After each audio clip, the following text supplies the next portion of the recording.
Welcome to Melt. I'm Suresh Venkat. It's no secret that data is central to business today, and hence it's key for marketers to understand the evolving data landscape and winning data strategies to drive better business outcomes and customer experiences.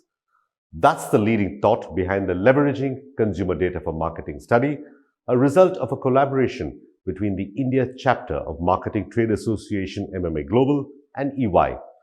To know more, we are talking to Moneka Khurana, country head and board member, MMA India; Amiya Swarup, partner, EY India; Sujit Ganguly, chief marketing officer, ICICI Bank; and Saloni Shah, GM Media, Digital and Data Transformation at L'Oréal India.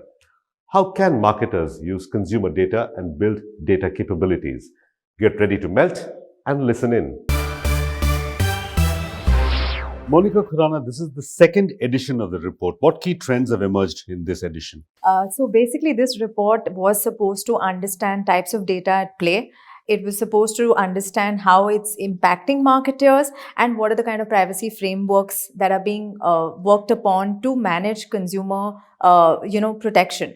So what we've seen is that there is immense efficiency which is being witnessed, and the data shows that 78% of marketers found it very efficient to use data as a part of their marketing strategy, and 91% of the marketers we spoke to around 170 CMOs and CXOs, and 91% have been using data as we talk to them, right? So that's one trend we've seen. The second trend we've seen is heightened investments in capabilities, where if I remember right, the data said about 73% of marketers are invested into data tech or are on the way to make investments into data tech. So that's the extent to which data marketing is becoming focal to businesses, because they are seeing that it delivers outcomes and it is making their plans efficient. So, Amiya, the big takeaway I have here is that data is making marketing more efficient.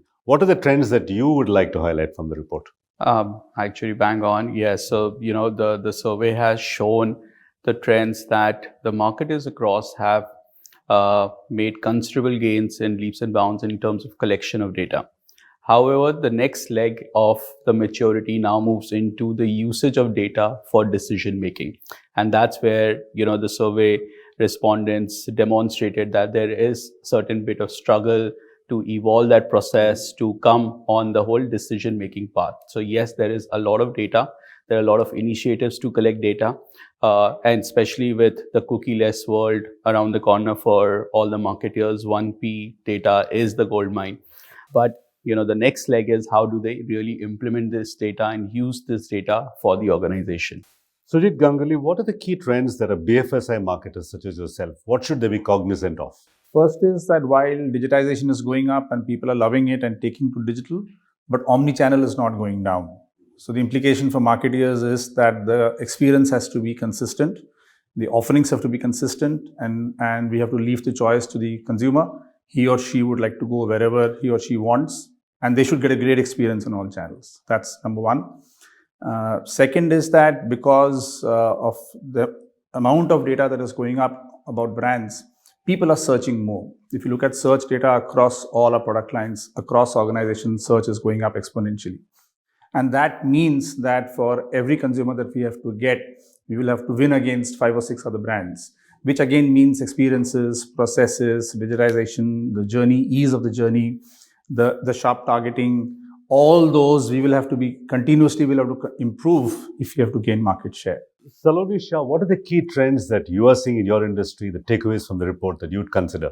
The biggest takeaway with all of the numbers that are in that report, right, is that data-driven marketing is no longer optional. It's no longer a good to have slide on a presentation that you're showing to your board of directors. I think it's a must have for every industry and for every organization, because, like Sujit was saying, search is a big trend. In order to win a consumer, you're fighting against 5 brands, right? And so you've got to track your edge in order to keep your edge. You've got to track your consumers in order to have them and to keep them. From a perspective of L'Oréal, I think our key takeaways are, one, that we need to focus on robust attribution. I think that's a learning, and I also see numbers out there to say that only 30% of marketers actually use it for personalization, right? Which is the point of having data to give relevant consumer experiences. So I think robust attribution would be one, and the other would be how we can leverage automation and AI in order to ensure that the data we actually have is being scaled up and used across the organization, and not just in, say, for example, media implementation, which is usually the easiest use case to have with consumer data. Amiya, you work with leading Indian brands as part of your practice at EY India. How do you see Indian marketers handling the challenges of attribution? Saloni just brought it up on the challenges of attribution. So, Suresh, the way I'm seeing the marketers across, I think a marketer today plays a very critical role in an organization. And currently, the usage of data, while it's more on the sales, marketing, engagement, there are at least 20 plus use cases of those data. And as the custodian of that data, a marketer can actually drive the usage of data across organization. And I think that's the hat a marketer really has to don upon in the next era of marketing. Today, the attribution is put on, let's say, e-commerce channel or a digital performance marketing. But attribution truly needs sales, distribution, supply chain, all of them playing a critical role in a two-way communication on, how to link it to my media money is being put in. So there's a much larger role where I see a marketer really has to play. It's not a CMO role anymore. We are seeing more and more CTOs becoming CMOs or CMOs becoming CIOs. The line for the CMO is very blurry today.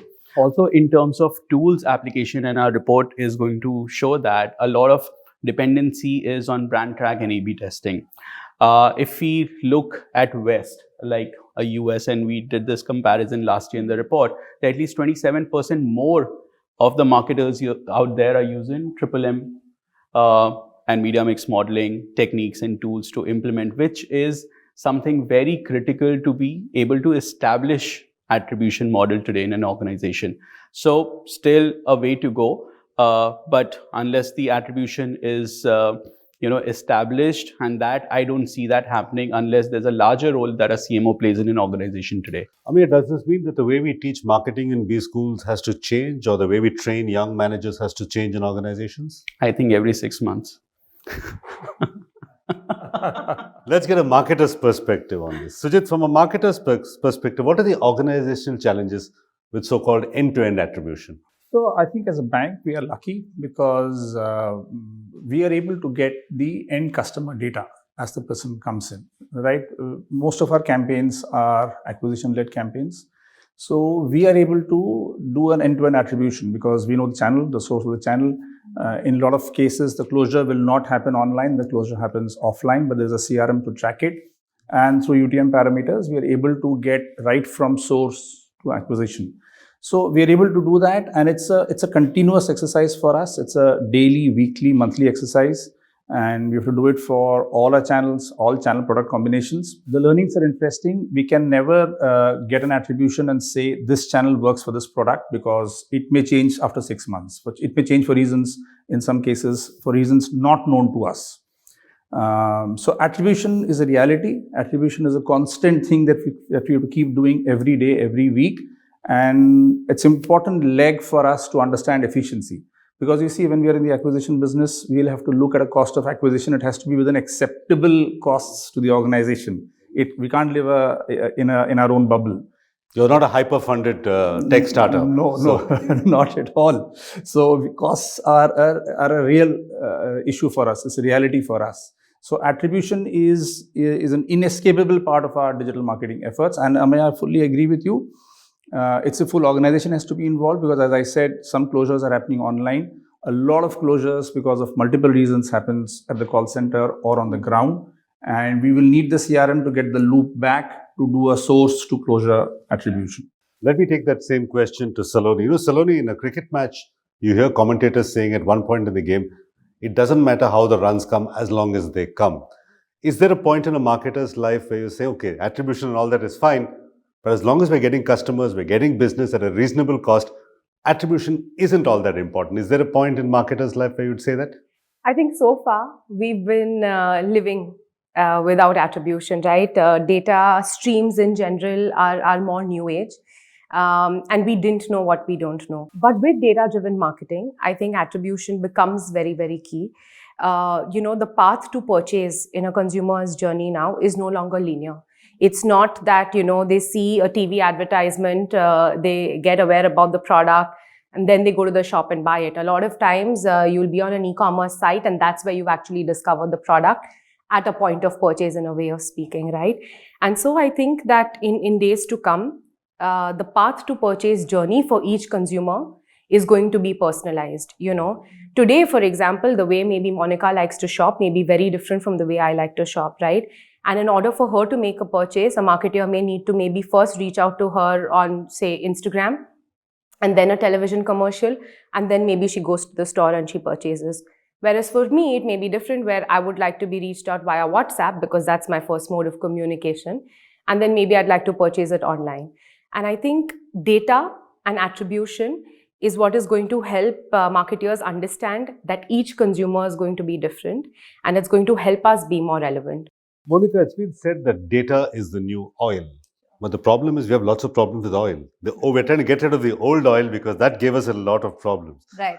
What are the likely problem areas in data? Absolutely. So yes, data is the new oil, but it has its own problems. So for example, even if I had to just start with a little bit of a deep dive from the report itself, 50% of the respondents mentioned that data quality is a glaring issue. As Amiya said, there is a lot of first-party data being collected, but the problem is that the quality of that data is a challenge. The way it is handled, the way it is segmented, and the way it is managed through technology is where the big gap is. So clearly data quality has to be worked upon for it to become more richer, and for marketers to be able to leverage it more effectively, like Saloni said, to be able to understand those purchase patterns for various consumer cohorts and then target accordingly. That's only possible at the back of quality data segmentation. So that's one issue. The second issue is privacy. Privacy is definitely a very, very big issue. Today, a consumer is very contradictory in nature. Reason I say this is because whilst they want personalization, they do want privacy. So they will not let go privacy for personalization. So a marketer has to find a way to navigate, to protect their privacy, to have robust frameworks which protect their privacy, and yet offer them a personalized customer experience and a personalized purchase path, which will allow them to convert the customer and retain the customer, right? So whilst in the report, lastly, whilst we do say that data is becoming one of the biggest assets in an organization, but the reality is it's still struggling in terms of fixing quality issues. So unless quality is not fixed, you can't really leverage an asset like that as effectively as one would want to. Saloni, I noticed you nodding when both Amiya and Monica were speaking. Can you tell us from your perspective the challenges of integrating first-party and third-party data? The toughest thing to solve for is this triangle between quality, cost, and scale. When it comes to quality, again, at least in beauty, getting the right audience signals itself, is a challenge. And as a company, we operate from, say, a mass consumer division into hyper luxury. And so to be able to segment across and get qualitative data points to enrich the first party data that we have, I think is the first challenge we have on quality. I think the second is in terms of then the data acquisition costs itself, and then the MarTech that comes with it, right, to create this ecosystem. Because yes, the CIOs and the CMOs and more of the digital community within the organizations believe in this today, and they don't need to be sold with the idea of data-driven marketing. But I think to the larger, community and board, it's always about is it helping us build revenue, and how are we building incrementality, right? And how do you make sense of a cost or an investment you're going to make today, the returns of which you're only going to see over a period in time.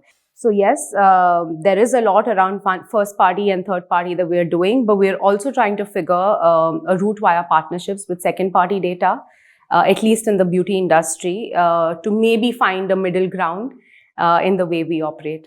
On that note, let me go to Sujit. Sujit, how much data is too much data? It's an excellent question. So let me tell you a real life thing. So last week itself, me and my team, we were going through a demo of a very large and popular tech product. And it was a 2-hour session where we were trying to understand the product. And then we were asking questions. My team was there. They were asking questions. And after some time, it gets intoxicating. Can you show me this cut plus this cut, A plus B or D? Then somebody asks, okay, but I don't want or D. Can I do this intersection with that intersection with this interest in mind? After 1 hour, we realized that, data by itself can be intoxicating, but can be confusing also. So my mantra always, what has worked for me, and I hope it will work in the future, is that first know what is right for the customer, what is right for the business. And we have to have the insight to be able to sift through the millions of pieces of data with us that is landing every day, sift through that and find out what is relevant.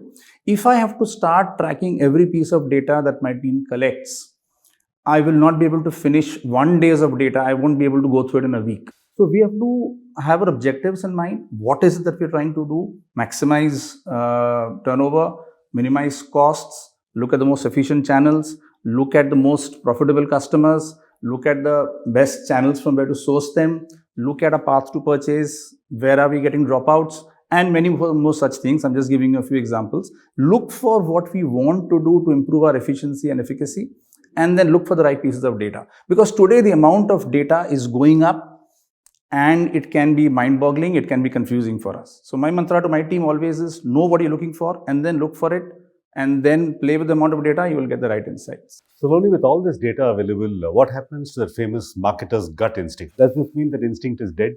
For me, no. I think, instinct and data, I think it's a false choice to make. I don't think it really needs to be a choice. I think when you keep the consumer at the center, right, of every marketing decision you make, and you use data as an enabler to answer the instincts that you have or to answer for any of the hypotheses that you have, I think that's the combination that really works, right? So is instinct going to be dead? No, not really. Because like, Sujit was saying, you can actually get overwhelmed with data sometimes, right? Because just the sheer amount of data points that you can capture.